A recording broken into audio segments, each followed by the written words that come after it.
안녕하십니까. 한국납세연맹의 김선택 회장입니다. 이번 시간에는 세무조사의 비밀 중 고액 현금거래에 대해서 알아보도록 하겠습니다. 고액 현금거래를 한 사람 중 99.9%는 그 정보가 국세청에 통보되지 않습니다.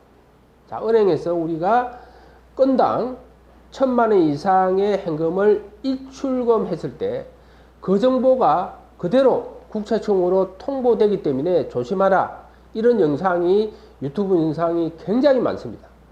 그 정보는 잘못된 정보다. 그래서 제가 한번 보도록 하겠습니다. 자, 이거를 구체적으로 보기 전에 특정 금융정보법을 먼저 봐야 됩니다. 그래서 금융정보 분석원에 관한 내용이죠. 그래서 금융정보 분석원은 이 자금 세탁 방지를 위해서 있습니다. 그리고 제2조에 보면은 자금 세탁 행위라는 것 중에 예로 조세 범죄가 포함되어 있습니다. 그렇기 때문에 국세청에서 이 FIU 정보를 가져다 쓰고 있는 것입니다. 자, 그래서 자금 세탁을 방지하기 위해서 중요한 세 가지 제도가 있는데, 첫 번째가 고객 확인 제도, 두 번째가 의심거래 보고 제도, 세 번째가 고액 현금 거래 보고 제도가 있습니다. 자, 그래서 우리가 은행 창구에서 창구 직원이 의심거래나 고액 현금에 대해서 본점으로 우리가 자료를 넘기면 본점에서 금융정보 분석원, 즉 FIU로 우리가 자료를 넘기겠죠.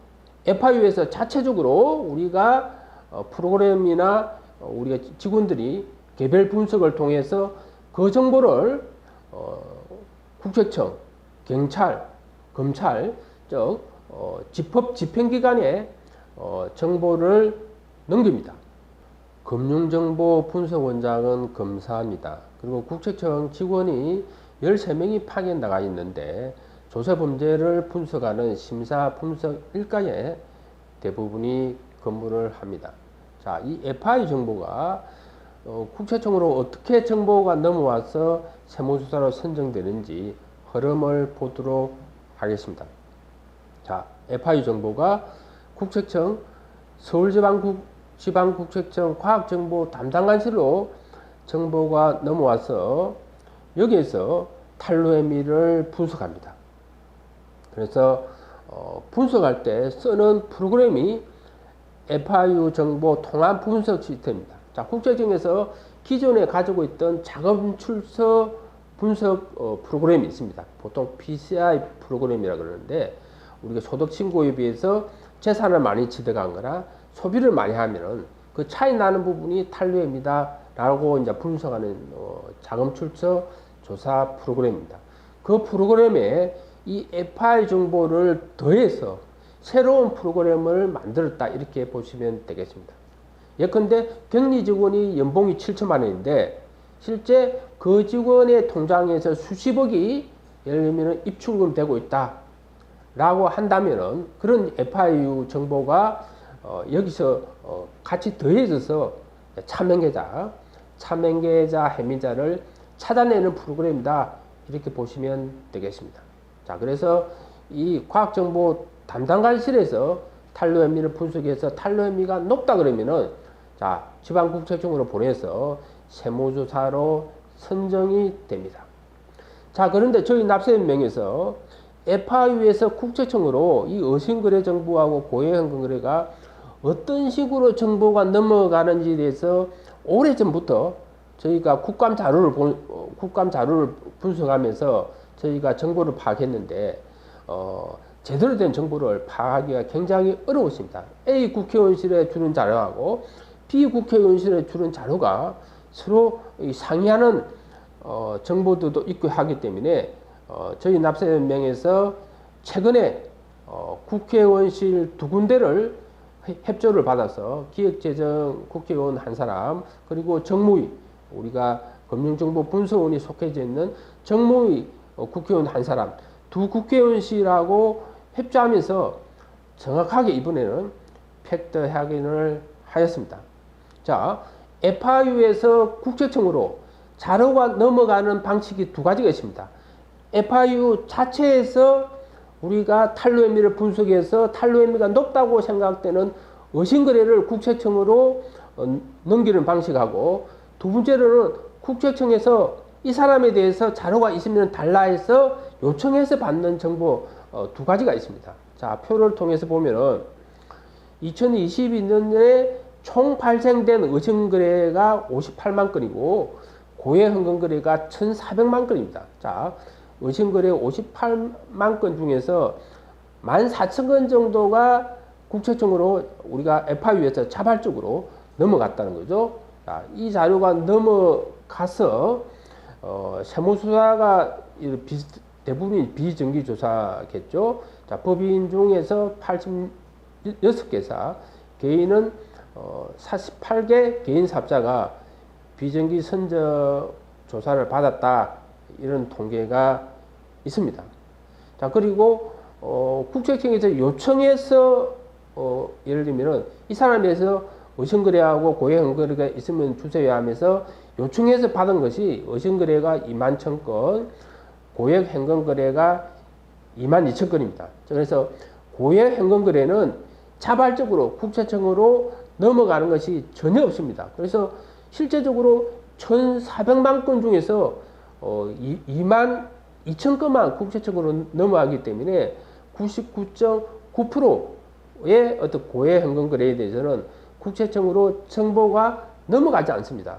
자, 그래서 우리가 이 표를 보면서 알 수 있는 것은 고해 행건거래보다는 의심거래가 훨씬 더 중요한 정보이기 때문에 은행 창구에서 돈을 인출할 때 상당히 조심해야 된다는 거고, 그리고 고해 행건거래 같은 경우에는 비정기 심리 분석 대상자가 되지 않는 것이 중요한데, 자, 이 내용에 대해서 한번 보도록 하겠습니다. 자, 비정기 우리가 조사 대상 선정 과정을 이해하셔야 되는데, 예컨대 호황업종이다. 마스크 업종이 호황업종인데, 자, 서울지방국세청에서 올해 10개 업체를 조사하겠다 그러면은, 자, 세배수인 30명의 데이터를 추출합니다. 자, 데이터를 추출해서 여기서 이제 최근 3년 이내 조사 기록을 빼고 나머지 데이터를 심리 분석 대상자라고 보통 세무공무원은 이름을 붙입니다. 그래서 이 심리 분석 대상자에 해당이 되면은 이 사람에 대해서는 금융정보분석원에 의심거래하고 고해 행거래가 있으면 주세요 하면서 요청을 하는 겁니다. 자, 그래서 우리가 이 심리 분석 대상자에 해당 되지 않는 것이 중요한 거죠. 여기에 해당되지 않으면 고해 행거래는 넘어가지 않습니다. 그래서 탈세 제보가 됐거나 구체적인 탈루 혐의가 있어서 세무조사 선정이 되지 않으면은 실제적으로 고해 행거래는 우리가 국세청으로 정보가 넘어가지 않는다, 이렇게 이해하시면 되겠습니다. 의심거래가 뭔지 한번 보도록 하겠습니다. 자, 은행 창구에서 직원이 판단할 때 그 판단 기준이 여기 나와 있죠. 실명, 노출, 기피 또는 거래에 대한 비밀 요구, 거래에 대한 합당한 답변을 불제공, 자금 출처가 불분명한 경우, 이 돈 어디다 쓸 겁니까? 이렇게 물었는데 제대로 답변을 못했다는 거죠. 그리고 업력이나 업체 규모, 계획 능력에 비해 가다란 거래 실적, 은행 행색과 거래 금액의 부조화, 주요 인물 관련 거래, 어색하고 불안한 태도 및 은행, 사전 거래가 없는 고객의 어색한 거래 요청. 그래서 우리가 어색 거래에 해당되지 않기 위해서는 주거래 은행에 이용하는 것이 좋습니다. 의심스러운 동행자 참여 거래, 불특정 다수인가의 거래, 계약자 또는 수익자의 빈번하거나 갑작스러운 변경, 이런 내용이 있으면은 은행원이 의심거래로 우리가 신고를 하게 되고, 그리고 주관식으로 또 의심거래라는 내용에 대해서 구체적으로 적어서 보고를 하도록 되어 있고, 제대로 보고를 하지 않으면은 과태료가 부과됩니다. 자, 그래서 이번 영상을 통해서 우리가 알 수 있는 것은 세무공무원 출신 세무대리인 중 극소수만 이 내용을 알고 있습니다. 즉, 이 관련되는 부서에 근무하지 않으면 사실 일반 공무원들은 이런 내용을 모르겠죠. 그리고 이 극소수의 공무원들도 자, 퇴직하면은 이 비공개되는 정보를 발설하면 안 됩니다. 조사 사무 처리 규정에는 조사 공무원은 조사와 관련하여 알게 된 사실 중 일반적으로 공포되지 아니한 사실에 대해서는 재직 중은 물론이고 퇴직 후에도 누설하면 안 됩니다. 만일 제가 세무 대리인이다. 근데 이런 뭐 유튜브 영상을 찍었다 하면은 국세청에서 바로 전화 오겠죠. 탈세 조장하십니까? 이렇게 하면은 이런 영상을 제작하지 못합니다. 지난 5년간 저희 납세연맹에서 확인한 국세청의 이제 비공개 정보는 한 4, 50건 정도 됩니다. 정기조사를 우선적으로 받는 장기미수사 같은 경우에 이 장기가 법인하고 개인하고 틀립니다. 몇 년인지 사실 이 정보는 저희가 정확하게 파악하는데 거의 5년 정도 걸렸다 이렇게 보시면 되겠습니다.